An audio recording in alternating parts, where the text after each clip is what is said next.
Hello and welcome, everyone. Welcome to our Global Leadership Speaker Series. Thank you for being here with us today. The Global Leadership Speaker Series is an initiative from the Center for Global Partnerships and Learning and the Associate Dean's Office.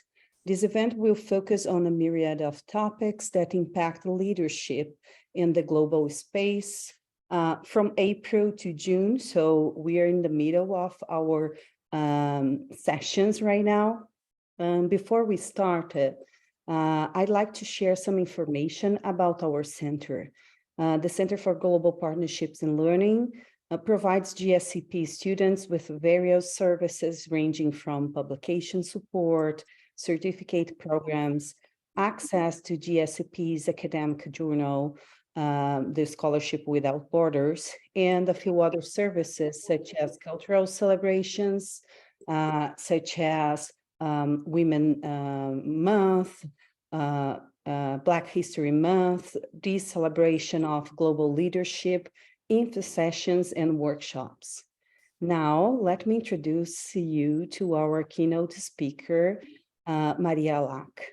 Maria is a certified board member by the Brazilian Institute of Corporate Governance and qualified risk director by DCRO.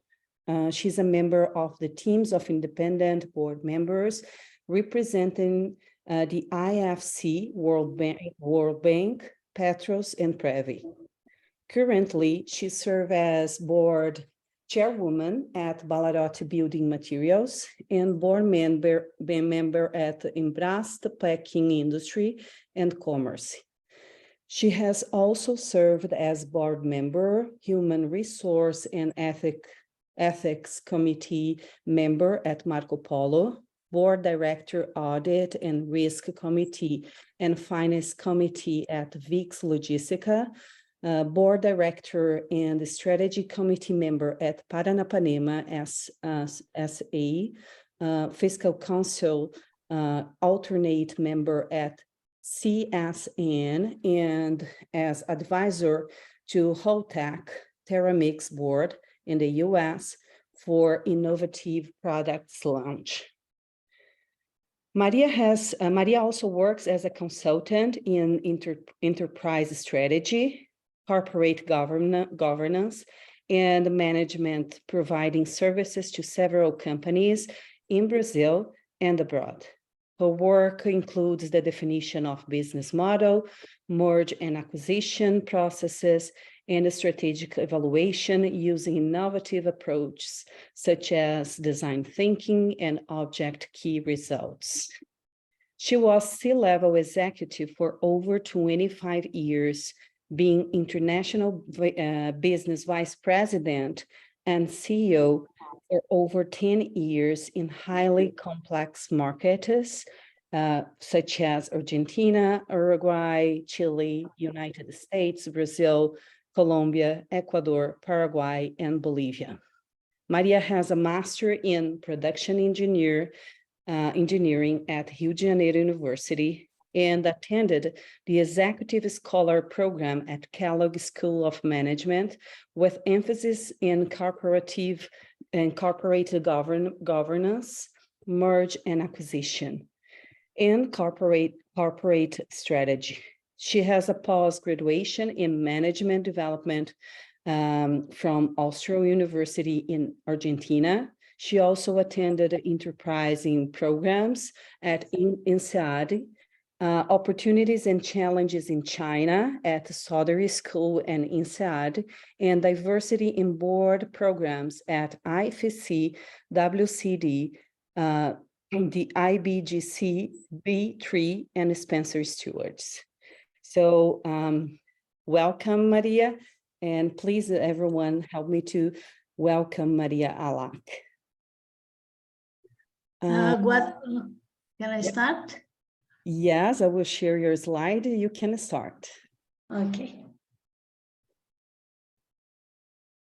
So now I think you can all see your slides. Okay. Yes, perfect. The floor is yours, Maria. Thank you so much. Good afternoon. It's a pleasure to be here as part of this event and talking to intelligent and well-prepared people like you. First of all, I apologize for my rusty English, but I know I can count on Sueli's help, my colleague. And with my notes, I have my notes here. Today, I intend to explore some ideas about building a career in emerging countries. And for that, I will share a little about what I learned during my journey as an executive and in some Latin American countries. First of all, I'd like to introduce myself. My name is Maria Hallack. I am Brazilian, married, and I have a son. I am an engineer with a Master of Production Engineer with focus on strategic planning. I had a long career as an executive and business consultant. And for the last 5 years, I have been an independent board member in listed and non-listed companies in many different sectors, such as industry, retail, distribution, and mining. 2 years ago, as Sueli said, 5 colleagues and I founded a nonprofit institute called Women in Operations. We work with women, helping them become leaders and also supporting the companies to become more inclusive. Because of that, I met Sueli. This talented woman is our director. Pode falar, you can. In my career, I spent 11 years abroad as CEO of several units and became the vice president of international business. As VP, I was responsible for export from Brazil and the operations of Argentina, Uruguay, Paraguay, Chile, Ecuador, Bolivia, Colombia, Peru, and United States. As you can see in the map, the red color. The map in the red color was the areas where I was responsible, about 1,200 employees, 11 production centers, and it represents 20% of the group's revenue. Also, I was CEO of a joint venture with an American company. Well, all my professional experience was in emerging markets. So, what are the characteristics of these markets? They are exciting, but challenging at the same time. They have high growth potential, rapidly changing economic conditions, and dynamic business environment. The companies have significant returns, mainly when starting earlier. For example, our units in Paraguay and Bolivia had a EBITDA, earned before interest, tax, depreciation, amortization, greater than 20% of the revenue, while in this kind of industry, in developed countries, 12% is fine. However, there are significant risks. The market can be unpredictable, with shifting political and economic conditions, unstable exchange, and regulatory uncertainty. Argentina is a good example. During the crisis in 2001-2002, there was a huge interest rate, and inflation, what resulted in a sharp devaluation and the fall of the country. In less than 1 month, Argentina had 5 different presidents, and many companies left the country.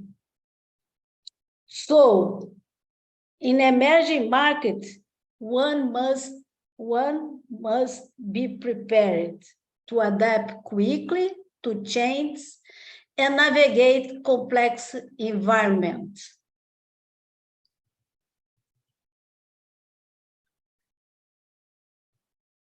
Now I'm going to talk about my journey as an expatriate. After finishing my master's degree in strategic planning, I started working in Joinville. Joinville is a medium-sized city in Brazil, and I started as a trainee in a Brazilian company that produced pipes and fittings. Soon after, I was promoted to an industrial director's advisor, working on process improvement and logistic optimization. In that time, we didn't have the logistic area, so we created the logistic area, and I became the first logistic manager of the company. Then the headquarters of this company was transferred to São Paulo. São Paulo, as you know, is a big city in Brazil, is the biggest city in Brazil. I think it's the biggest city in Latin America.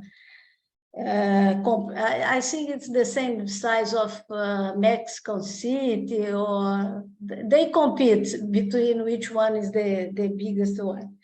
So I had to move to this city. My husband stayed in Joinville because he had his job there, and I went with my son to São Paulo. It was a huge change in my life and in my family life as well. The fact is, when we're starting out, you must grab all the project. It was the first lesson I learned in my career. Never turning down any project. Sorry. We can change, Sueli, please. Okay. That time, the things were okay for me. I had a good job, I had a good salary, I was living in São Paulo, but it was okay. But I had a dream of working and living abroad. So I applied for a British Council scholarship to work for a year in UK. And I was accepted, and I left my job.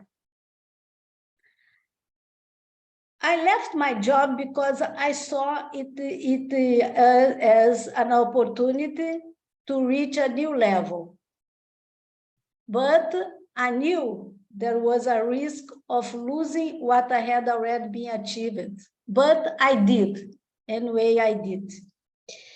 Indeed, it was a turning point in my career. I changed my worldview and improved how other people saw me after spending some time in another country. So I think it was the second lesson I learned. We shall follow our dreams. I think follow our dream is usually the best choice. When I returned from UK after a year, I came back to the same company. At the moment, it was beginning its internationalization process, and it was very tough. In Chile, they had bought a local company, but the competition reacted very badly and lowered the price, creating a lot of problems for the company. I was in Brazil that time, and I saw it as an opportunity for me, and I offered to help the general manager there in Chile, when no one else was willing to bet their ships. There in Chile, we faced the situation firmly, completed the portfolio of the products, reduced costs, adjust team, and took over competitors. So you managed to consolidate the operation. To grow, it is necessary to have the courage to take risks. Without taking risks, you cannot grow.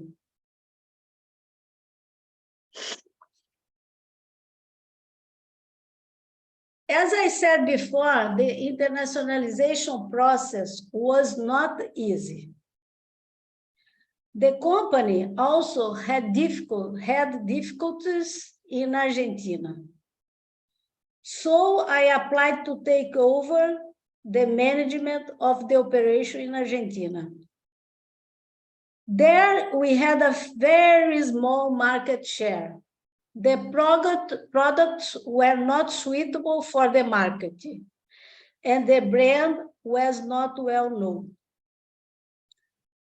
To face it, we decided to buy a small family business to improve the product mix. So, in addition to the problems of the company, we had to merge the company we bought. And everything happened at the same time of the beginning of the economic crisis in 2001. I must say, we turned lemons into lemonade. Yeah.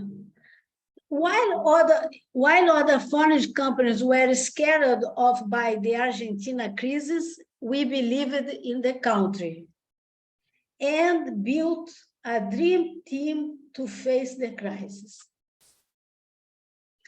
After 10 years, we got the leadership with 40% of the market share.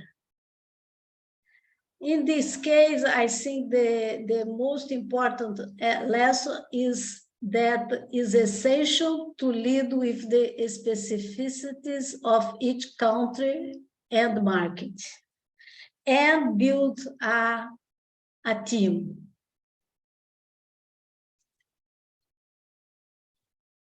Because of the results we had in Argentina, the company offered me the management of the Paraguay operation together with Argentina. In Paraguay, the company, we were leaders. We had partners, but for a few years, we hadn't paid any dividend. So the shareholders were not very happy. So we worked very hard.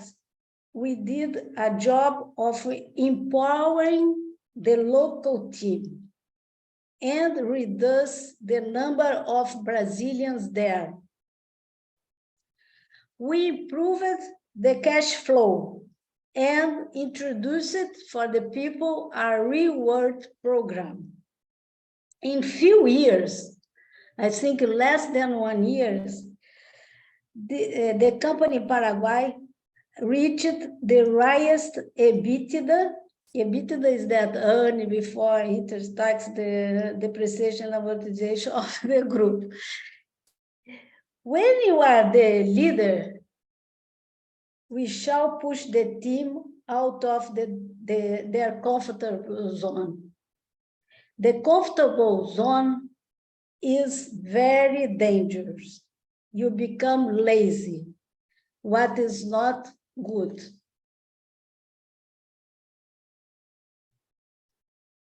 In 2006, we were doing very well in Argentina and Paraguay. We were already exporting to Uruguay, and we identified an opportunity to grow in this country by installing an operation there. So we started in Uruguay from zero.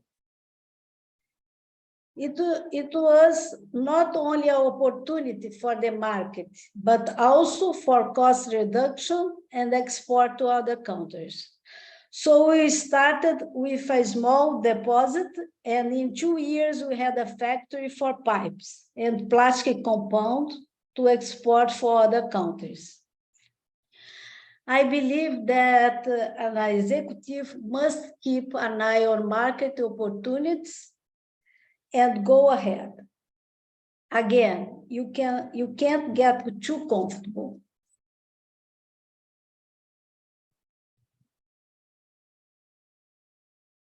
As I was expatriated for a very long period, and also because I have expatriated many executives, I can tell you some ideas about the value that an expatriate brings to the company. First, expatriation promotes the exchange of experience and competences among units and countries. Second, the possibility of mobility increases the self-esteem and prospects of the group. Third, it promotes integration among units. And integration, it's very important for the development of corporate culture. So what I can tell you is that the expatriate has immense, huge value for the company. Therefore, it is an opportunity for professionals who want to grow.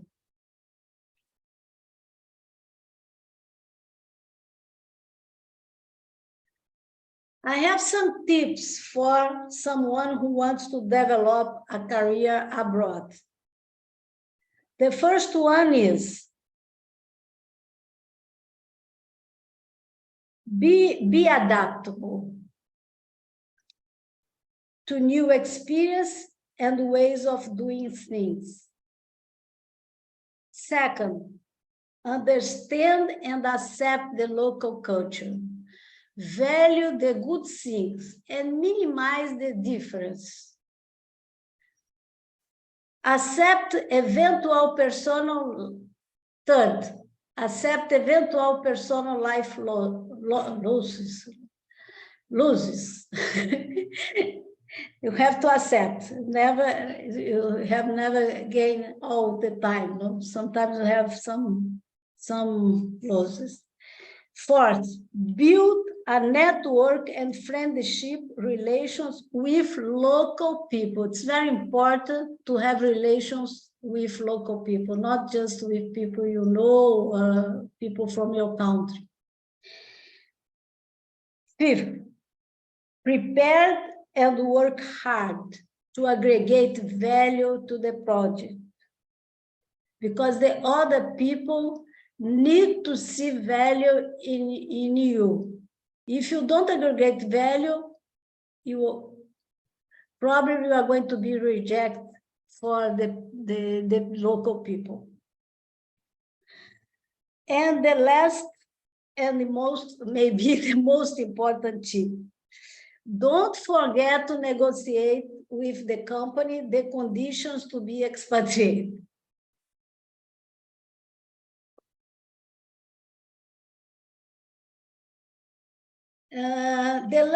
The last idea I would like to tell is about family and its role in this process. The family can be the main reason for success and may be the main reason of failure as well. First, in my opinion, it's essential that the experience is attractive for the whole family. Second, you should maintain strong ties with those who stayed, relatives and friends. Third, it's necessary to have a plan for the family, both for the stay abroad and for after the return. So I must say, being an expatriate is not for everyone, but it can be a disruptive experience. So thank you for attention. I think you have time now to talk a little. My contact is there. And yeah, thank you so much, Maria. I will share your contacts in the chat with people. You have a very broad experience.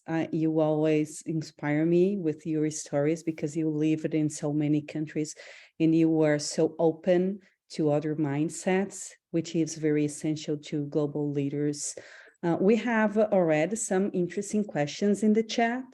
So let's start the discussion with people here. We have some time. So our first question is from Blair Johnson. And the question is, Maria, how early in your career did you get experience running a large P&L? That's a good question. Let me remember. I think when I started in my career, this company, where I started, was a big company, but they were not a professional company. They were starting their professionalization. And the money were not very separate, the family and the business money. They were very big, but sometimes that time was very common. You have money, the money of the family with the money of the company. And it was my first job in this company was separate what was the money of the company and the money of the family. Now you call this governance. That time you didn't talk about this word, governance. It's very new for us, this word. And I think I started working with P&L. I was about 28 years old, no? And was in Brazil, in this company I talk about. And then when I went to Chile, Argentina, all of these companies, I start to work very hard with financial, because I believe that to be a CEO, you need to have some ideas about finance. It's for me, it's very difficult to understand someone who is a CEO without knowledge about financial. I'm not financial. I'm an engineer, but I had to learn, and I have a very strong background in financial. Not because my formation is in financial, but I had to learn with time, with the necessity. And I think a lot of things in my career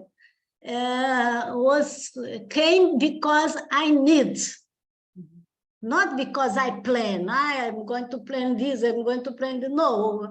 The necessity made me learn, made me go to understand, study, and do something. That's a great answer. And Maria, if you don't mind, just to contextualize for people here, this is very common in Brazil that family business, even though they are large business, they are not professionalized yet. So they mix everything, as Maria said. This is very common in Latin America countries. So if you were going to pursue a career as a leader in some of developing emerging economies, you must be prepared to face this kind of situation because it's very common, especially, for example, when you buy another company that is also family company and you will have only a percentage of that and so on. And another thing that called my attention, and I just wanted to share that with you, is that, for example, one thing that I perceive is in the United States, maybe sometimes some companies have specialized people.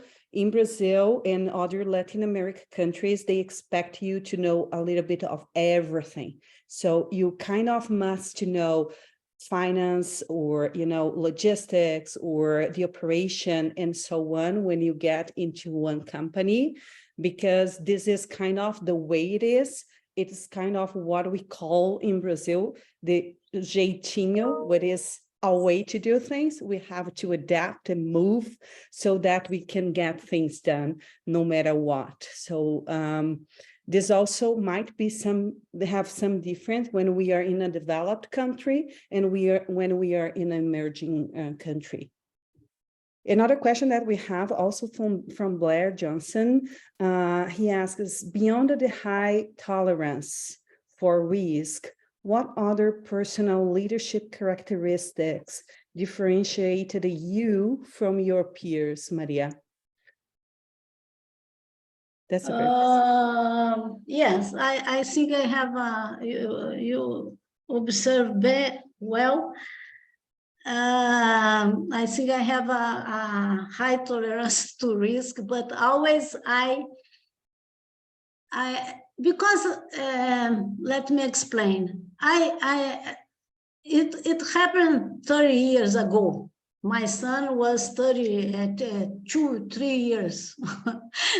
Now he is 38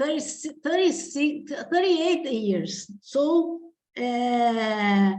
I, as a woman in a company, just men, I was very, very young compared with the others. I came from the other state because I'm not from Santa Catarina. I'm living in Santa Catarina, but I came from Minas Gerais, Rio de Janeiro, other state. I didn't have many opportunities. Maybe it was my unique opportunity is to go to Chile to face difficult problems where no one wants to face. It was my opportunity. So I have to always, I didn't measure a lot risk. I go. It was my only chance to grow in my career, and my career was important for me. But what differentiates me, I think it's the courage. I always been very courageous, very curious. But one thing I did very well, I'm not very, it's work with a team of people. I love to work with people. People, for me, it's make the difference. And most people who work with me, who started with me, now they are CEOs, they are general managers, and they started like me, like trainee. I like to form people and build teams. I build teams in everywhere where I worked. I love to work with people. I love to listen people, and I think it was what I did different from others. I was courageous, and I work with people and build teams. I believe it's that. Thank you, Maria. We have two other questions in the chat that we'll read also, but please feel free to raise your hand and we will call your name so you can also ask the questions directly afterwards. So the other question we have is from Stephanie Vigiano. I hope I pronounced your surname correctly. She says, thanks for speaking with us, Maria. What is gender parity like in your field? Do you expect this to move? This is a great question that we discuss a lot there in Women in Operations. So can you tell a little bit about that, about gender equality, women equality in the field? I have a dream in this point of, because of that we found this Institute Women in Operations, and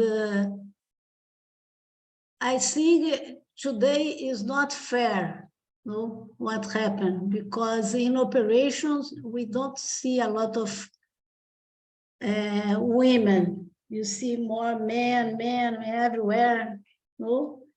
And today you can see a lot of women here. It's nice to be. And I believe one day I expect this improve. I expect this improve. I think it's changing, not as fast as I hope. I want, but I think it's changing. And my expectation is that one day you can be 50% and have the same salary. In all of my life, I never had the same salary of the men. Never. Always them doing the same thing. They have more money than me, and I expect one day it's change. And but I think we have to make the women stronger, and I believe in the competence, no, in meritocracy. I believe in this. Always in my life, I believe in meritocracy.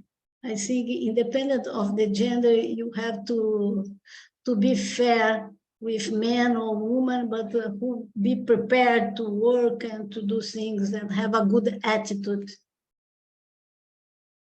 Yeah, and that's nice to hear you saying that, because you showed your story and you started in the late 80s. So you have been in this world for a while. So while we had always already much more barriers than today, you start to build this journey to open a space for more women. That's really fascinating. Let me move to the next question, which is from Jenny Manipon. She says, given the barriers that come with working for a family-owned company, how did you navigate through the challenges and remain focused on the business?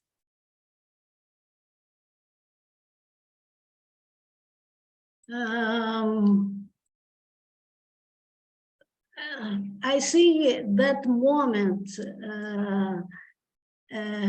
we were changing from the being more professional, no, was a desire from the family too. This process, because it's not one day, the other day is professional. Non-professional to professional is a process, and sometimes it's a long process. And sometimes you walk two steps and then walk 3 steps behind. It's not easy. And I work with family until now, because I started my life working with family, and now I am in the board of family companies. And it's very difficult, but they have many good things in a family business. The point is harmonize the family with the business. When the business are good, the family are good. When the business are not doing very well, the family are not doing very well.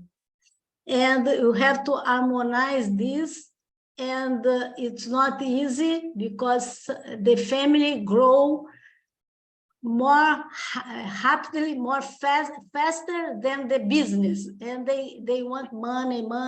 So my job is work with families, and the family have to understand they have to live with the dividend, not live because of the salary or pro labore. They have to have their lives and learn how to be good shareholders or good stakeholders. So work with family there are many challenges, but sometimes they know very well their business more than a professional executive. The point is bring the governance to the inside the company. That's good. And make them understand this. Maria, just a quick follow-up question on that, and then I will pass to Dr. Brahmi. Did you work with the first generation, second generation, third generation? Do you remember? In this first company, I work with the second generation. Okay. Now, I'm just asking that. Let me just contextualize, because what I learned, there is a very huge work on family business. They study in the university, for example, in Turkey, because in the region, they have a lot of those kind of family business. And what they realize is that if companies do not professionalize until the second generation, they usually break in the third generation. So that's what was my question. Yes. Because you start to lose the values, and the family gets too big, and it literally becomes a mess to work with, right? So let me turn it to Dr. Brahmi. Do you have a question? Sueli, just this number is real. 70% of the companies in Brazil die in the third generation. 70% of the companies. It's a lot. And I work now with a company who is the first generation, but it's very difficult to explain. For them, they have to prepare the succession, the second generation. Not just prepare for the business. You don't have to put your son in the factory. You have to prepare him as a person, as a people, as a leader. And sometimes this is not go to the factory or understand the business. You have to understand the business, but you have to understand much more how to be a good leader, how to be a good person. It's the first thing. Then how to be a good leader, how to be a good professional. Yeah. Sorry, Sueli. Can... Yeah. Just to let you all know, when Maria says a good person, in Brazil, we have a saying that the monies get into the head and it messes your values, you know. So it usually happens in the third generation because they didn't face any of the difficulties that the fathers, grandfathers, etc. went through because they were building their business. So what we say is that sometimes they are kind of arrogant and they just want the money to spend. And that's one of the biggest reasons why they broke the business. So this is a very good tip for leaders, global leaders.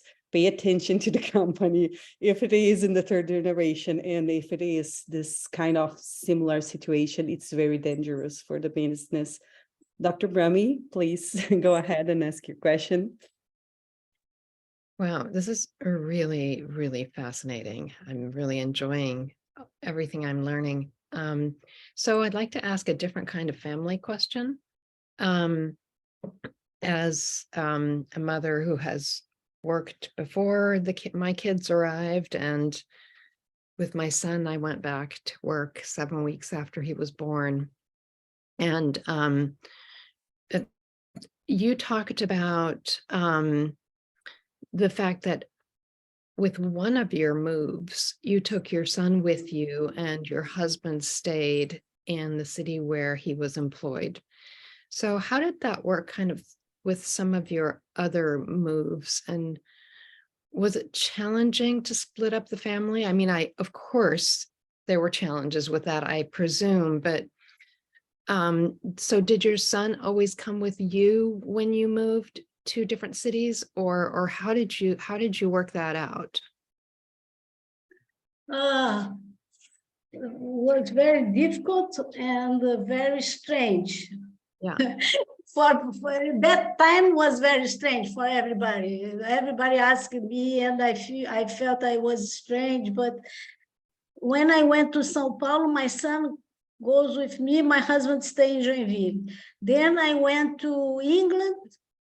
My son comes with me, my husband come, but he stayed just 6 months. Then he returned to Brazil.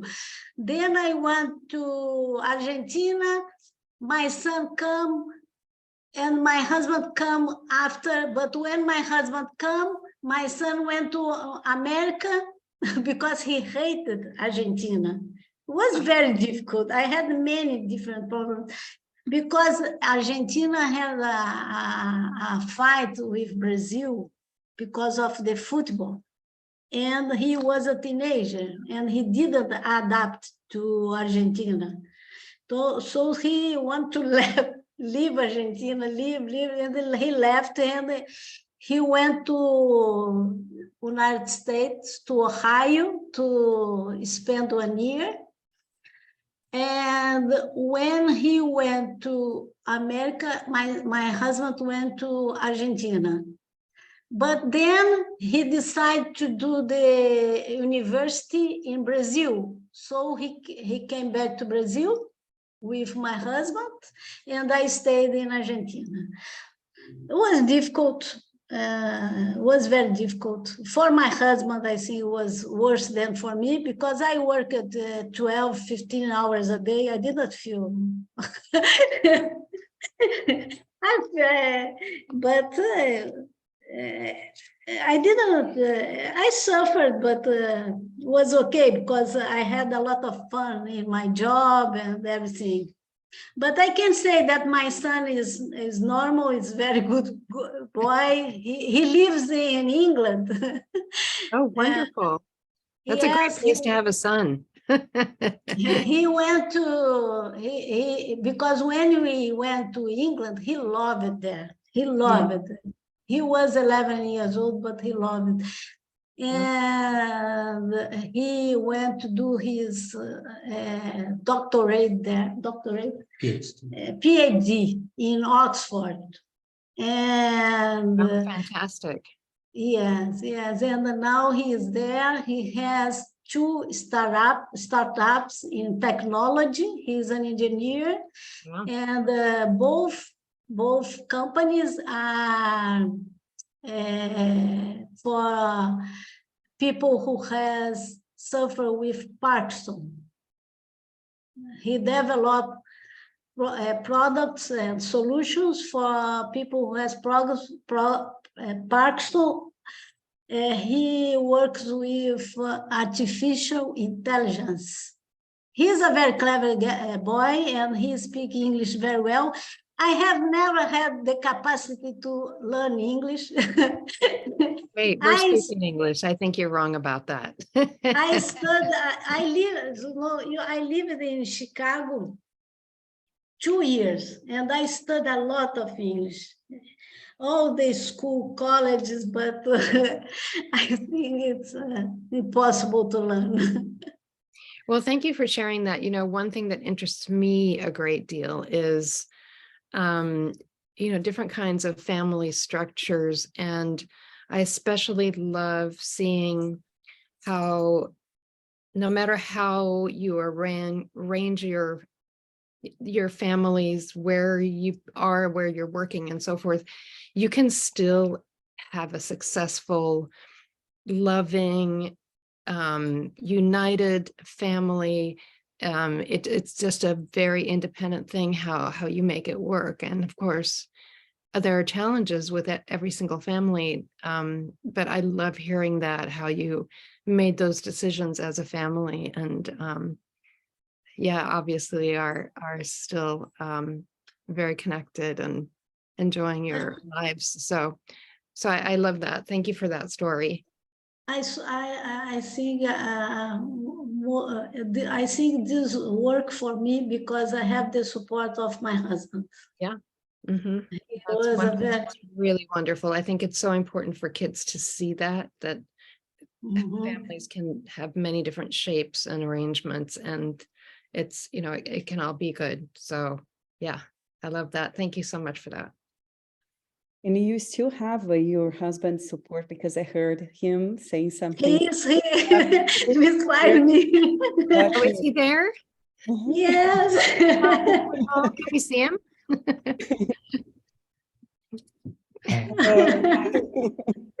Thank you for sharing your beautiful family story.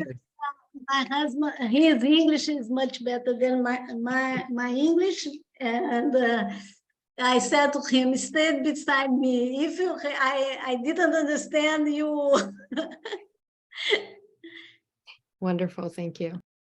Yeah. My husband is retired now. He was a teacher for 30 years, 35 years in the university. He did his PhD, postdoctorate in Chicago as well. And like that. That's amazing. That's amazing. Thank you, Maria, so much for sharing your story and a little bit of your family. Let me see, does anyone else have other questions from our audience or comments? We are reaching to the end. We have more like 5 minutes. So if you have any questions. Hi, this is Travis Jones. I just wanted to say thank you so much for spending the afternoon with us. I enjoyed your talk today. As someone who would not mind being a future entrepreneur and having a small business, possibly a family business, you've given me some nuggets, something to be mindful of, you know, with limiting the expenses and living off of you were saying the residual. And how family is always after money, money, money. So I'll be mindful of that. Thank you. thank you. Thank you, Travis. Anyone else want to share some thoughts or questions?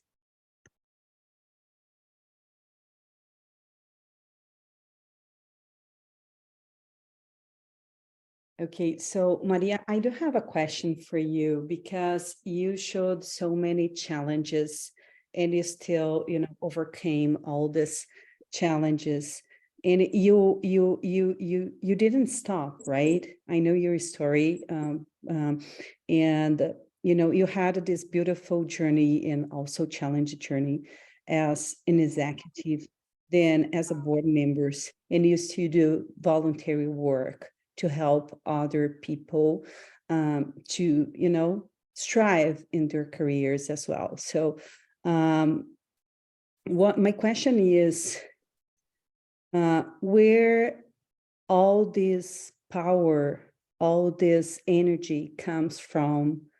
Because you could have, you know, just enjoying your family in the beach because you were near the beach, and you decided not to do that. So where all this energy comes from?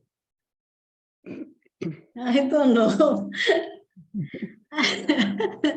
I think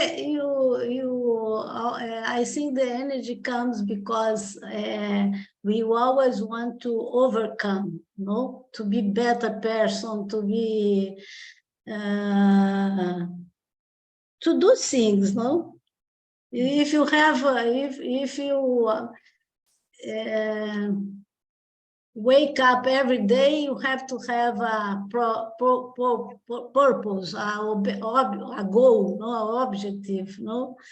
And my husband, he started university again, but now study. He's doing architecture. He's the second year. During the pandemic, he decided to go to the university again and start a new course, and he started to study. And I am always studying too, and trying to contribute to the society and what I can do. And I hope one day be with my son again. I don't know, maybe.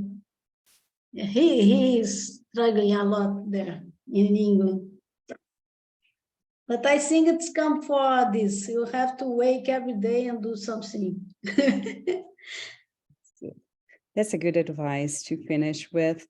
I just want to recognize a lot of people saying thank you, Maria. Shaletta said, thank you so much for sharing your journey and allowing us a glimpse of your family, your work, and the experience of living and working as an expatriate. And also other thank yous here. So in the name of the center, I will open if Dr. Gabby or Dr. Brahmi wanted to say a few words, but I wanted to also honor our time. I know it's late for you, it's almost 10. So in the name of the center, I would like to say thank you so much for being with us. Dr. Gabby or Dr. Brahmi or Dr. Anyone from the center wanted to say something else?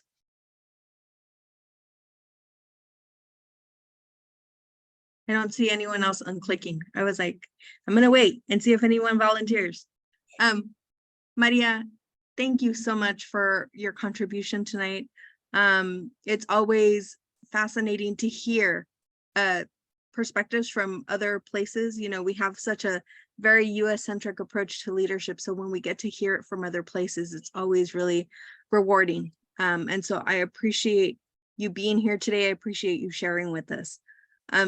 To everybody else, thank you for joining us today. Thank you for helping us hopefully make our guests feel welcome.